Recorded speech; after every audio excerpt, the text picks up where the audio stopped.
Dear student, मैं self पवन राठौर। आज हम देखेंगे जो टॉपिक है रेनन-कुलेसी फैमिली के जो जनरल कैरेक्टरिस्टिक्स है वो क्या है।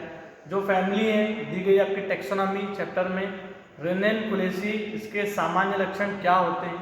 ठीक है, तो जैसा मैंने बताया था इस फैमिली के बारे में अलग अलग वैज्ञानिकों ने इसका अलग अलग प्रकार से क्लासिफिकेशन किया था। जैसे हचिंसन वैज्ञानिक ने और जो बेंथाम एंड हुकर वैज्ञानिक थे उन्होंने इसको अलग अलग प्रकार से क्लासिफाई किया। इसके पहले वीडियो में समझा चुका हूँ। आज हम देखेंगे इस फैमिली के सामान्य लक्षण, जिसमें हैबिट प्रकृति कि इस फैमिली के सदस्यों में हमने देखा था लगभग 1500 स्पीसीज 1500 जातियां हैं इस फैमिली के अंतर्गत। लगभग 35 जेनेरा जो है इस फैमिली के अंतर्गत इंक्लूड किए गए। हैबिट में देखिए, प्रकृति इस फैमिली के सदस्यों में जो नेचर है वह एनुअल और पेरेनियल अर्थात एक वर्षीय पौधे होते हैं और बहुवर्षीय पौधे इस फैमिली के अंतर्गत रखे गए हैं, एनुअल एंड पेरेनियल। इसके बाद इस फैमिली के मेंबर में देखिए जड़ कैसी होती है, रूट किस प्रकार की, तो प्राइमरी रूट होती है प्रेजेंट। प्राइमरी रूट नष्ट होने के बाद यह एडवेंटेनियस रूट में कन्वर्ट हो जाती है। शुरुआत में प्राथमिक जड़ें बनती है, फिर ये नष्ट होकर एडवेंटेनियस अर्थात अपस्थानिक जड़ों में ये क्या करती है, बनाती है और इससे जो स्टोरेज का कार्य करती है अर्थात यह फूल कर स्टोरेज का कार्य करती है। अर्थात इनमें जो फूलने का एक गुण है वो पाया जा रहा है, तो उससे ये स्टोर करने किसी भी चीज को, भोज्य पदार्थ हो या जो भी मिनरल्स हो। ठीक इस प्रकार प्राइमरी रूट एडवेंटेनियस में कन्वर्ट होती। इसके बाद देखिए स्टेम, तना क्या है, तो तना देखिए शाकी हर्बिसियस प्रकृति का होगा, शाखित होगा ब्रांच, ठीक है, बेलनाकार होगा, इरेक्ट उर्दू में जिसको हम बोल रहे हैं, और आरोही अर्थात इनके तने जो होते हैं विभिन्न प्रकार से अलग अलग पौधों में अलग अलग प्रकार के तने पाए जाते हैं। अर्थात किसी पौधे में शाकी नेचर, ब्रांच शाखित हो सकता है, ठीक, बेलनाकार, सिलेंड्रिकल, इरेक्ट उर्दू और आरोही लिम्बिक प्रकार का इनका स्टेम होता है। इसके आगे देखें हम पेरिनियल जो प्लांट्स होते हैं अर्थात बहुवर्षीय पौधों में तने जो होते हैं वो अंडरग्राउंड राइजोम वाली कंडीशन में प्रेजेंट होते हैं।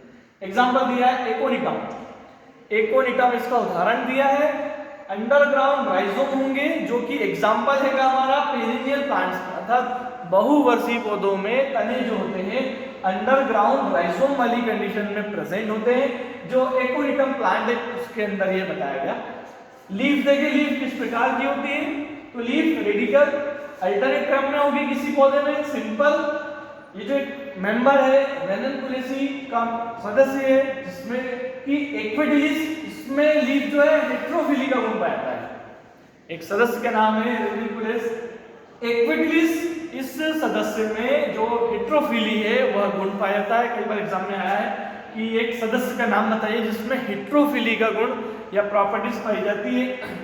इसके बाद देखिए हम पुष्पीय लक्षण, फ्लोरल कैरेक्टर्स।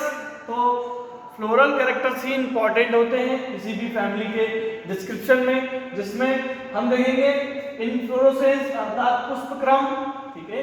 इसके बाद फ्लावर की कंडीशन क्या है, कैलिक्स, कोरोला, एंडोशियम, गायनोशियम, ये विभिन्न प्रकार के जनरल कैरेक्टरिस्टिक्स के अंतर्गत आते हैं जिनको हम डिटेल से पढ़ेंगे। हिंदी में रिपीट कर रहा हूं मैं। पुष्पक्रम क्या होता है इसके बारे में देखेंगे हम। पुष्प क्या होता है, फ्लावर इस फैमिली के मेंबर में। बाह्य दलपुंज, दलपुंज, ठीक है। फिर पुमंग जायन, ये पुमंग जो है जिसको हम मेल रिप्रोडक्टिव पार्ट अर्थात पौधे के पुष्प का एक नर जन्नांग होता है जिसको एंड्रोशियम कहते हैं। वैसे ही गायनोशियम किसी भी पौधे के मादा प्रजनन अंग को हम कहते हैं गायनोशियम या जाया, ठीक है। कई प्रकार के होते हैं इसमें, मोनोकार्पेलरी, बाइकार्पेलरी, ठीक है, एक अंडपी, द्विअंडपी सामान्य भाषा में उसको बोलते हैं। इसके बाद आ रहा है प्लेसेंटेशन, बीजांडान्यास। ये सब फ्लोरल कैरेक्टर्स पुष्पीय जो लक्षण होते हैं वो सब इसके अंतर्गत आ रहे हैं। प्लेसेंटेशन अर्थात बीजांडान्यास, इसके बाद फल फ्रूट के बारे में बताएंगे और इसके बाद सीड बीज क्या होते हैं। तो इस प्रकार रेनन-कुलेसी फैमिली के जो जनरल कैरेक्टरिस्टिक्स है जिनमें इंक्लूड किए गए हैं विभिन्न प्रकार के कैरेक्टरिस्टिक्स। फिर एक आएगा इनफ्लोरेसेंस अर्थात हम फ्लोरल फार्मूला कैसे बनाते हैं, जो दिया है इनफ्लोरेसेंस आपके यहाँ पर है। इससे हम एक फ्लोरल डायग्राम जिसको कह रहे हैं, फ्लोरल फार्मूला कैसे बनाते हैं, जिसमें जो फ्लावर है ब्रेक्ड है या नहीं है, एक्टिनोमॉर्फिक जाइगोमॉर्फिक कंडीशन है या नहीं है बता रहा है। ठीक, अलग अलग प्रकार के पौधों में अलग अलग कंडीशन बताई गई है। फिर पौधे कैसे होते हैं, तो ये सिंबल देख रहे हैं कि बाइसेक्सुअल प्लांट होते हैं, अर्थात रेनेनकुलेसी फैमिली के मेंबर बाइसेक्सुअल, अर्थात जो मेल और फीमेल रिप्रोडक्टिव ऑर्गन होते हैं वो एक ही फ्लावर पे, एक ही प्लांट पर प्रेजेंट होते हैं, अर्थात द्विलिंगी पौधे होते हैं। कैलेक्स कितने 5, अर्थात बाह्यदलपुंज जो है जिसको हम कह रहे हैं, ठीक, ये 5 होते हैं। कोरोला जिसको हम दलपुंज कहते हैं ये, ठीक, इसकी संख्या 5 बताई गई है। एंडोशियम जिसको हम अनंत कहते हैं, मतलब हम कहें कि न्यूमेरस टाइप के स्टेमिंग्स में पाए जाते हैं, अर्थात अनगिनत, हम इसको एक अनकाउंटेबल की कैटेगरी में रख सकते हैं कि अर्थात गिना ना जा सके। ठीक, फिर गाइनोशियम ये भी जो होता है बहुत सारी संख्या में प्रेजेंट होता। तो इस प्रकार रेनिनकुलेसी फैमिली की हमने आज जनरल कैरेक्टरिस्टिक्स देखे। इसका इकोनॉमिक इंपॉर्टेंट देखेंगे नेक्स्ट वीडियो में। क्या है इकोनॉमिक इंपॉर्टेंट, ये मेन है इसकी जनरल कैरेक्टरिस्टिक्स अलग अलग। अब इसके अंदर बहुत सारे पौधे दिए गए, एग्जांपल जैसे मैंने बताया ये एग्जांपल एक्वेटिलिस, ऐसे कई पौधे हैं जिसका महत्व मेडिसिनल अर्थात औषधि महत्व के पौधों में इंपॉर्टेंट है, अर्थात औषधियां प्राप्त की जाती है इस फैमिली के मेंबर से। Thank you.